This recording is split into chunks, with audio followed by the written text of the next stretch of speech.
This is being dubbed, I'm gonna lose my mind. Secret, I like food. I love food. Do you like food?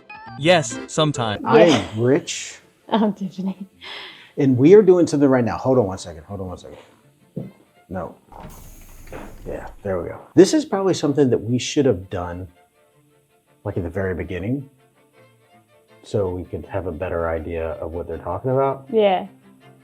Like, because we know nothing about British nobility whatsoever. We have no idea what's going on. Like, I know what, like a duke in America is John Wayne. If you were talking about the Duke, you were talking about John Wayne or Duke University. I know, okay, what nobility do you know? Not. No, we know king, queen. Oh, prince. yeah. And we know the bishop. Mm-hmm. And the only other governmental thing that I know about, or we know about, is the council. But that's from watching Clarkson Farms. What? I got some bad news from the council. Yeah.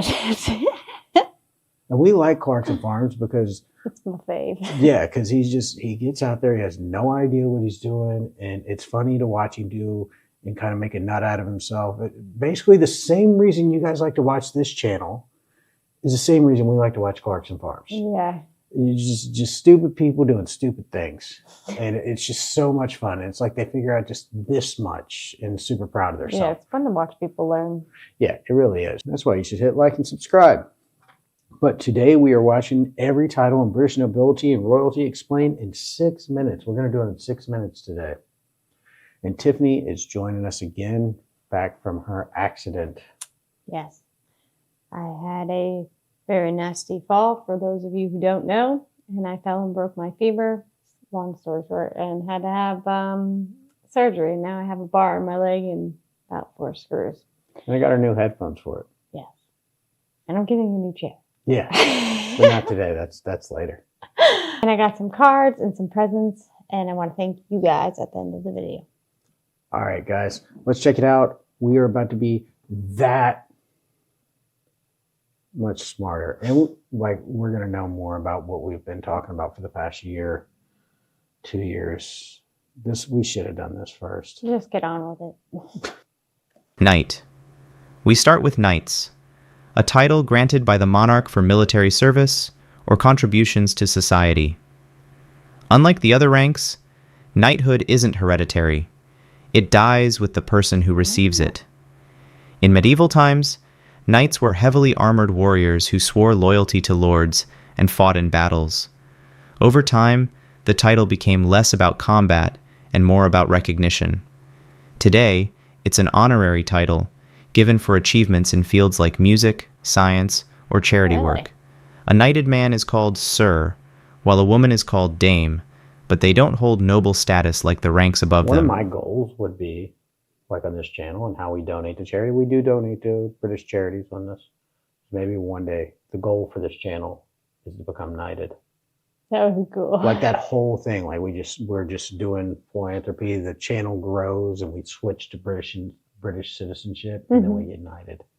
And I'm a Sir.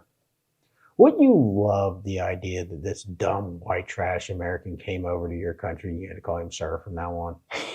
I would be pissed. Yeah, a lot of people would hate us if that happened. Every person. Only person that liked that idea was me. Yeah. Every person that watched this hated that idea. Baron. The lowest rank in the British peerage system is Baron. In medieval England, barons were some of the most powerful landowners, ruling over territories granted by the king in exchange for military support. While they didn't have as much power as dukes or earls, they were still high-ranking members of society. Over time, the title became more political, and barons played a major role in early English government, including in the House of Lords. Today, most barons hold the title purely as a form of prestige, but in history, being a baron meant owning land, leading men into battle, and having direct access to the monarchy. We have a video coming up soon that we stay in a castle. And that's kind of what raised my interest, because the like and subscribe, you'll see the videos coming out very soon. What was he? The guy at the castle. Oh, Because they just called him Lord, but it never said what he was. yeah, I don't know. We'll find out later on. But Baron, now we know, is entry level, and in modern times is only a title. Yeah, see, that's the thing that I can't lie. It doesn't annoy me. Why? Like, I hate modern times. Like, I think it's cooler to be a baron of that time. Like, okay, so you had land and an army, maybe, and money. Here's the thing. I'm Like, sure. now it's just like, eh. I'm sure some people fell out, but I'm sure the idea. I'm sure nobody in the entire UK that holds the title of Baron is hurting for money. Probably not. But I'm just saying. Yeah, it's a title, but it's like this. It's probably a title that comes with a lot of friends, Yeah. and a lot of connections. So I don't think a Baron is going to be. Hey, if any of you's baron, let us know. Viscount. Above barons, we have viscounts. Never heard The of word comes from the I Latin did. viscums, meaning deputy count. Viscounts were originally created as assistants to earls, helping to govern large regions or acting as local representatives of the king. Unlike barons, who often ruled smaller areas, viscounts had more political responsibilities.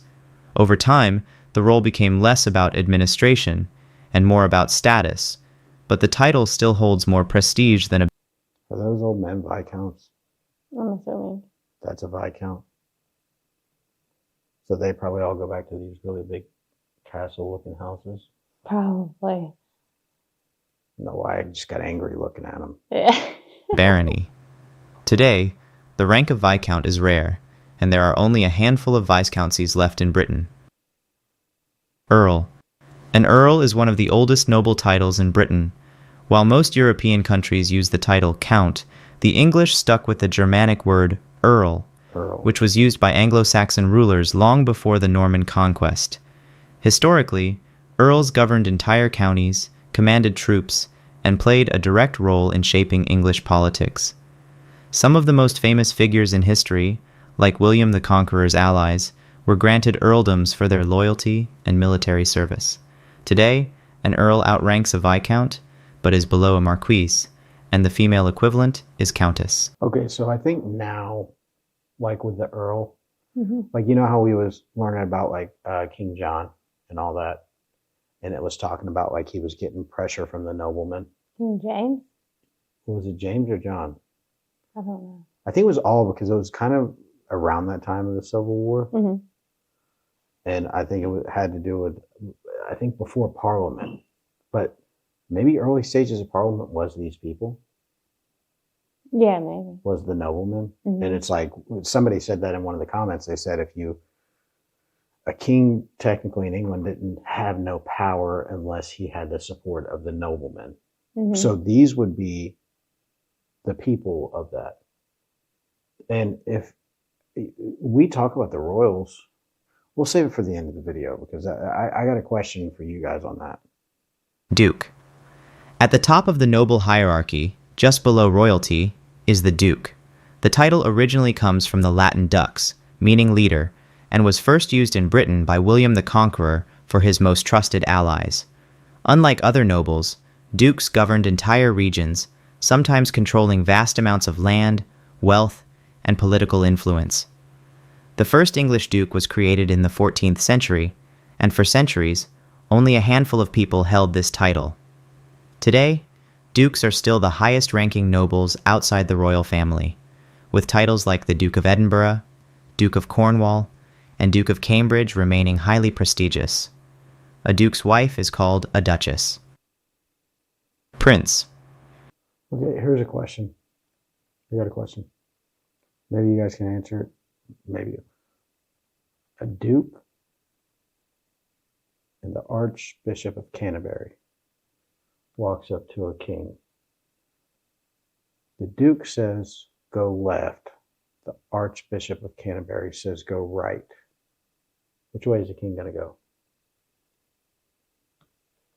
I don't know. Because we're talking in the prestigery of like, does that make sense? Yeah. Like, which one actually holds more power? Does the church hold more power than all these people we're learning about right now? Mhm. I mean, obviously now, none of these people really hold power. They just hold a lot of money. or do the dukes of the land hold? Does the dukes of the power? Does dukes of the land hold more power? Which I saw Prince William Hmm. was a duke. So Yeah. that one raised some questions. If somebody can kind of fit that in or fix that. And like, because like, is Duke a bloodline too? Yeah, it'd have to be a bloodline. Yeah, right? Yeah. Or bestowed onto you by the king. Yeah. Like, obviously, at some point, just like kings, somebody didn't have an heir. Hmm. So it switched positions. Now, we step into royalty, beginning with princes and princesses. Unlike nobles, who inherit their titles through peerage, princes are born into the royal family. The most well-known title is Prince of Wales, traditionally given to the heir to the throne. However, British princes can also hold noble titles, like Prince William, who is also the Duke of Cambridge. Historically, not all sons of the king were automatically called prince, as the title was reserved for the most important members of the royal family. Today, only direct descendants of the reigning monarch can hold this rank. King. At the very top, we have the king or queen, the ruling monarch of Britain. Kings and queens once held absolute power, controlling every aspect of government, the military, and the economy. However, over centuries, Britain shifted into a constitutional monarchy where the king or queen serves as the head of state but has little real political power. Today, the monarchy is mostly ceremonial, but the title of king or queen remains the most recognized and prestigious rank in the country. The reigning monarch represents Britain on the world stage, preserves historical traditions, and remains a symbol of national unity. I had a couple of questions. First of all, she actually asked that question. In your area, how often is the Duke of your area mentioned? Is that even a thing? Because like my thing now is like, my thought process is if the Duke of Yorkshire, he shows up when they're having a big charity ball. Like that's it. That's what you think? Yeah, like that's his thing now. Like he like they say, ceremonial. So Yeah. obviously he's not showing up in any. Do they still show up in a form of government? But then you got to think to the idea of like politics, even here in America. Who are the people who play in politics? Usually the people with the most money. Yeah. Is a duke allowed to be voted in? Could a duke turn into a prime minister, or is any of these people in this list that have that bloodline, and to say that they're whatever, are they allowed to run for office, or does that bloodline keep them from running for office? Like to be a prime minister, Speaker of the House, or anything like that? Yeah. Could anybody in that list actually run for the things that's now more important in the country? Yeah.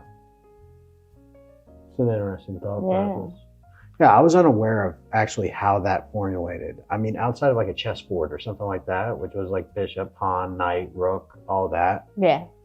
Which that didn't explain anything. There's just no one. I don't know how that. I don't even know why I made that statement, because obviously it didn't.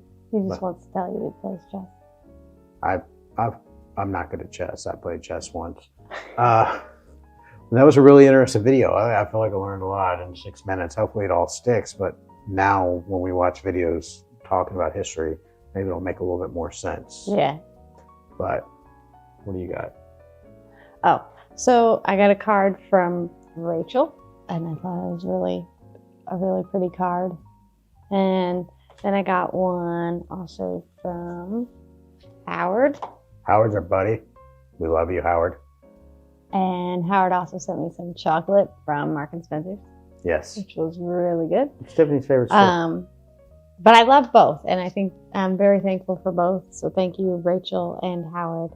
I love the cards, and I think it was really nice, because I can't lie, it really did make me smile. I was like, oh wow, like it really did change my whole mood for the day. I really appreciate it. To hear a YouTuber say, oh my God, you guys send me stuff, it's kind of emotional. It sounds stupid, but I watch YouTubers. But if you really think about it, like when we get away from this camera, we are normal people. We're not these big, I'm not this big, tall, skinny celebrity that you guys paint me as. Yeah. Like, I'm a normal guy. So the idea that anybody would just take their time out to let us know that they care for us or that they was thinking of us is really a big deal and very touching. So we thank you so much for that. And obviously, as you can tell, we have a very awesome community full of nice people who like to insult us in the comments. And if you would like to be part of that community, hit the subscribe button. I am Rich, And I'm Tiffany. and that was British Nobility, that we now know.